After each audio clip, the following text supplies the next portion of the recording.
नदी किनारे अमीर ससुराल गरीब मायका। किसी नदी के एक तरफ बहुत अमीर लोग रहते थे और दूसरी ओर बिल्कुल गरीब। एक तरफ बड़े बड़े बंगले, हर घर में एसी लगा हुआ था। उस तरफ वाला नदी का हिस्सा भी बहुत साफ था। वहीं दूसरी तरफ सारे गरीब लोग झोपड़ियों में रहते थे। उस तरफ नदी का पानी भी बहुत गंदा था। आदित्य एक अमीर घर का लड़का था। वो अपनी माँ, भाभी और बहन नेहा के साथ रहता था। उसके पिता और बड़ा भाई अक्सर लंदन में ही रहते थे। एक रोज आदित्य का परिवार उसके लिए लड़की देखने गया। सबसे अच्छी बात तो ये है कि आप हमारे लेवल के हैं। वैसे आदित्य बेटा, क्या करते हो तुम? इससे पहले कि आदित्य कुछ बोल पाता, उसकी माँ ही बीच में बोल पड़ी। देखिए, हमारे बेटे ने अमेरिका से MBA किया है। दहेज में हमें कम से कम लंबरगिनी चाहिए। ये सुनकर लड़के के माँ बाप नाराज हो गए। अभी तो आपके बेटे को कहीं नौकरी भी नहीं मिली, सिर्फ MBA कर लेने भर से आपको इतना घमंड है। दहेज तो हम देते ही, पर आपकी आंखों में हमें लालच दिखाई दे रहा है। हमें तुम जैसे घमंडी परिवार में अपनी बेटी का रिश्ता नहीं करना है। माँ, मैंने कहा था कि इस तरह की बातें मत करना। भैया, माँ ने कुछ गलत नहीं कहा। भाभी चलिए। सारे लोग वापस आ गए। आदित्य की माँ, बहन, भाभी सब घमंडी थी, इसीलिए आदित्य की शादी भी नहीं हो पा रही थी। एक रोज आदित्य नदी के किनारे खड़े होकर दूसरी तरफ गरीबों की झोपड़पट्टियां निहार रहा था। उस तरफ के लोगों की जिंदगी आखिर कैसी होगी? बेचारे इतने छोटे छोटे घरों में कैसे रहते होंगे? एक बार मुझे जाकर देखना चाहिए। आदित्य दूसरी तरफ पहुंच गया। इधर का पानी कितना गंदा है, कितनी बदबू आ रही है इधर। खैर, आदित्य वहां जाकर घूम घूम कर लोगों के घर देखने लगा। तभी अचानक एक लड़की पायल बाहर अपने बाल सुखा रही थी। उसने जैसे ही अपने बाल झटके, उसका पानी आदित्य के मुंह पर पड़ा। कौन है? जैसे ही उसकी नजर पायल पर गई, वो उसे देखता ही रह गया, क्योंकि वो भले ही साधारण कपड़ों में थी, पर बहुत सरल और खूबसूरत लग रही थी। माफ कीजिएगा, मैंने आपको देखा नहीं। अरे कोई बात नहीं। लेकिन आप तो यहाँ के लगते नहीं। हाँ, मैं नदी के उस पार रहता हूँ। दोनों वहीं खड़े होकर काफी देर तक बातें करते रहे और दोनों में अच्छी दोस्ती हो गई। अब आदित्य अक्सर उससे मिलता रहता था। आदित्य अब उससे शादी करना चाहता था, इसलिए एक रोज वो पायल के घर पहुंच गया और उसके माँ बाप से इस बारे में बात की। देखिए, मैं नदी के उस पार रहता हूँ। मैंने MBA किया है। मैं आपकी बेटी से शादी करना चाहता हूँ। ये सुनकर पायल के माँ बाप हैरान हो गए। बेटा, उस तरफ के लोग तो हर वक्त हमारी बेइज्जती किया करते हैं। अरे वो सब तो हमसे इतनी नफरत करते हैं कि इस तरफ मुंह करके देखना भी पाप समझते हैं। चिंता मत कीजिए, मैं ऐसा नहीं हूँ।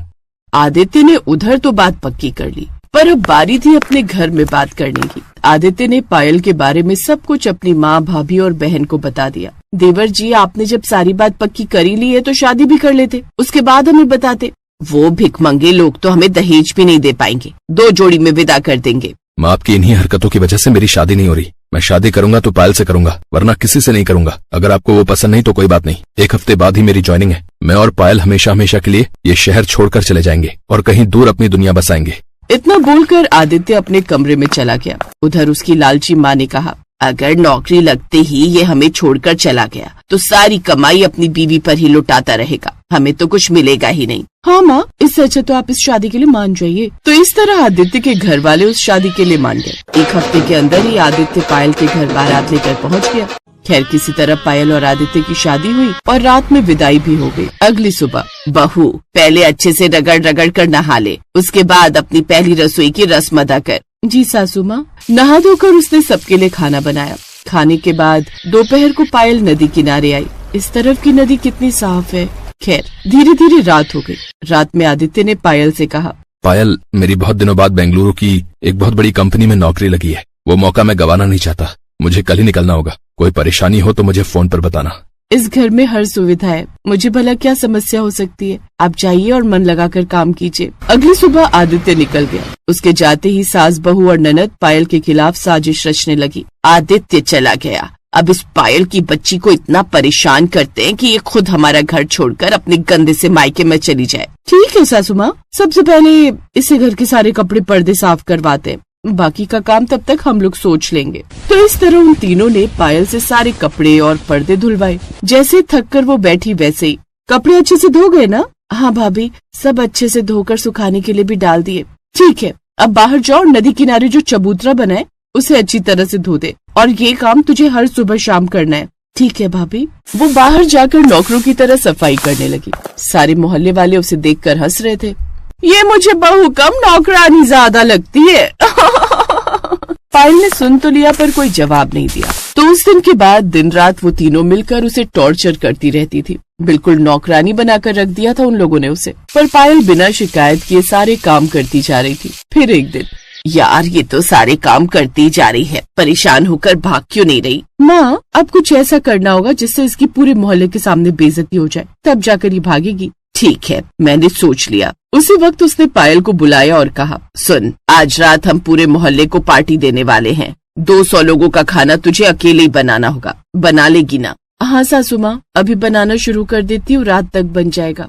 रात तक उसने सारा खाना अकेले ही बनाकर तैयार कर दिया। जैसे ही सारे मेहमानों ने खाना देखा वैसे ही, आपने हमें यहाँ बेइज्जत करने के लिए बुलाया है? जिस तरफ हम अपना चेहरा करके देखना तक पसंद नहीं करते, उस गंदी जगह की लड़की के हाथ का खाना आप लोग हमें खिलाना चाहते थे? बेचारी पायल की आंखें आंसुओं से भर गई।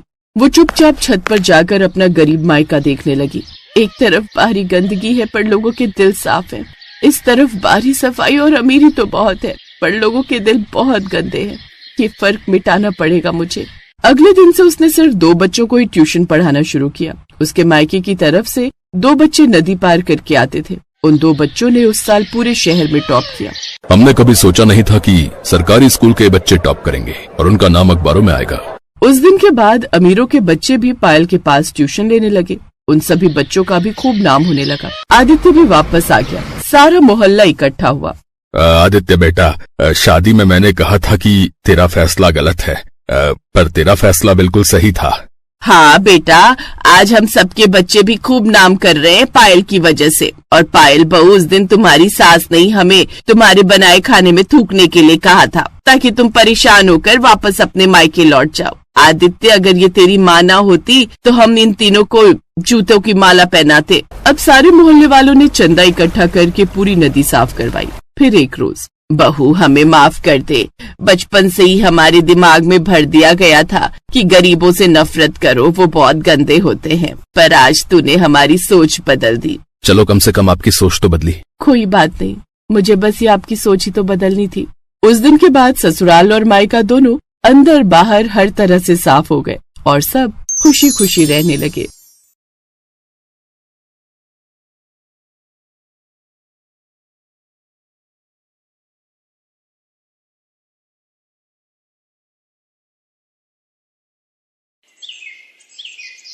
पायल और अनुष्का दोनों बहनें थीं। उनका जन्म एक गरीब परिवार में हुआ था। पायल जहां सांवले रंग की थी तो वहीं अनुष्का दिखने में बेहद ही खूबसूरत थी। दोनों बहनें जवान हुईं। अनुष्का तेज तर्रार, मॉडर्न और सुंदर लड़की थी, इसलिए अमीर घर के लड़के ने उसे पसंद कर लिया। तो वहीं पायल की शादी एक गरीब परिवार में हो गई। पायल ढेरों अरमान मन में संजोए अपने ससुराल आई, लेकिन ईंट गारे से बना ढांचा ही अब उसका घर था। ये देख उसकी आंखें भर आईं, लेकिन इसी को अपनी किस्मत मानकर उसने चुपचाप स्वीकार कर लिया। उधर अनुष्का अपने बड़े अमीर ससुराल में आकर बहुत खुश थी। एक रोज जब पायल बाजार में सब्जी लेने पैदल जा रही थी तो अचानक गाड़ी में जाती हुई उसकी बहन अनुष्का की नजर उस पर गई। वो गाड़ी से उतरकर बोली, अरे दीदी, आप कहाँ जा रही हो? सब्जी लेने आई थी अनुष्का। खैर ये बता तू कैसी है और यहाँ कैसे? मैं भी ठीक हूँ। वो जो राधा कृष्ण मंदिर के सामने वाली कोठी है ना, वो विनय ने खरीद ली है। अब हम यहीं शिफ्ट हो गए और अभी मैं विनय के साथ मूवी जा रही थी तो आप पर नजर गई तो सोचा आपसे मिल लूं। वो क्या है ना, हम अमीर लोगों के पास ये सब सब्जी वब्जी लेने का टाइम ही नहीं होता ना। ये काम तो मेरे घर के नौकर करते हैं। मैं तो बहुत मजे में हूँ। अच्छा मैं चलती हूँ, मुझे लेट हो रहा है। वैसे आप कहाँ रहती हैं? त्रिलोकपुरी गाँव, वहीं बस्ती में मेरा घर है। अच्छा खैर, मैं किसी दिन फुर्सत में आपसे मिलने आऊंगी, फिर ढेर सारी बातें करेंगे। Okay bye. ये कहकर अनुष्का अपने रास्ते निकल गई। ऐसे ही समय बीत गया। एक रोज पायल अपने पति उमेश से बोली, सुनिए जी, अपने घर में ना प्लास्टर करवा लो, दीवार की दरारों से मच्छर घुस आते हैं। बस कुछ दिन और गुजारा कर लो। अब रिक्शा चलाने के साथ साथ पढ़ाई भी कर रहा हूँ। भगवान ने चाहा तो जल्दी अच्छी नौकरी भी मिल जाएगी। ऐसे ही समय बीता। एक रोज अनुष्का पायल के घर आई, शॉर्ट ड्रेस, आंखों में चश्मा, हाई हील और हाथ में ढेर सारे गिफ्ट्स लेकर। जब वो अपनी कार से उतरी तो सभी आस पड़ोस के लोग उसे देखते रहे, यहाँ तक कि उसकी खुद की बहन पायल भी उसे पहचान नहीं पाई। अरे अनुष्का तू? बाप रे, तेरा तो स्टाइल ही बदल गया। अब क्या करे दीदी, अमीरों का तो यही लाइफस्टाइल होता है। अच्छा अब क्या यहाँ दरवाजे पर ही बातें करोगी? चलो अब मुझे अंदर आने दो, मैं भी तो देखूं तुम्हारे महल को। अनुष्का उसके घर के अंदर आती है तो चारों ओर से उसकी ईंट की चार दीवारी को ही देखती रह जाती है। फिर पायल के हाथों में तरह तरह के मिठाइयों के डिब्बे और ढेर सारे गिफ्ट देती है। फिर कुछ देर बाद पायल पानी लेकर आई। उसकी सांस फूली हुई थी। दीदी कहाँ चली गई थी पानी लेने? आपकी सांस फूली हुई है। गली के बाहर जो सरकारी नल है ना, वहीं से लाई हूँ। सरकारी नल से? ना बाबा ना, मैं नहीं पीऊंगी, कहीं मेरा पेट खराब हो गया तो। अच्छा वैसे यहाँ अजीब सी बदबू क्यों आ रही है? वो मैंने सुबह लिपाई की थी ना, तो थोड़ी गोबर और मिट्टी की महक तो आएगी ही। यू गोबर, छी! मेरे घर में तो ग्रेनाइट पत्थर लगा हुआ है, वो भी महंगे वाला। अच्छा मैं चलती हूँ। अनुष्का तू पहली बार अपनी बहन के ससुराल आई है, चाय तो पी कर जा। चाय? अब इस गोबर वाले घर में कुछ भी पीने की इच्छा नहीं हो रही। नहीं नहीं रहने दो दीदी, मैंने चाय पीना छोड़ दिया, अब तो मैं सिर्फ केसर पिस्ते वाले दूध ही पीती हूँ। अच्छा मैं आपको ना मेरे यहाँ संडे पार्टी भी है, उसका इनविटेशन देने आई थी, आपको आना है। ओके, इसी बहाने आप मेरा ससुराल भी देख लोगी। ये कहकर अनुष्का वहां से चली जाती है। उसके जाने के बाद पायल वो डब्बे खोलती है तो उसमें बहुत सारा खाने का सामान था। अब वो परेशान थी कि जब वो अनुष्का के घर जाएगी तो क्या लेकर जाएगी। शाम को उमेश घर आया तो वो बोला, पायल, अमीरों और गरीबों के लाइफस्टाइल में बहुत फर्क होता है, और वो अमीर हैं और हम गरीब, उनके जैसी हैसियत नहीं है हमारी। ऐसे ही दिन बीत गए। पायल को चिंता सताने लगी कि वो अनुष्का के यहाँ क्या लेकर जाएगी। फिर उसे ख्याल आया कि अनुष्का को उसके हाथ के आटे के लड्डू बेहद पसंद है। वो जल्दी से आटे के लड्डू बना लेती है और फिर अगले दिन उन्हें लेकर अनुष्का के घर पहुंच जाती है, जहां वो देखती है कि अनुष्का अपने शीश महल जैसे घर में आराम से बड़े से सोफे पर बैठी है। उसकी ठाट बाट देखकर पायल हैरान रह गई। पायल ने अनुष्का को पुकारा। अनुष्का ने उसकी ओर देखा तो वो गुस्से से भड़क गई।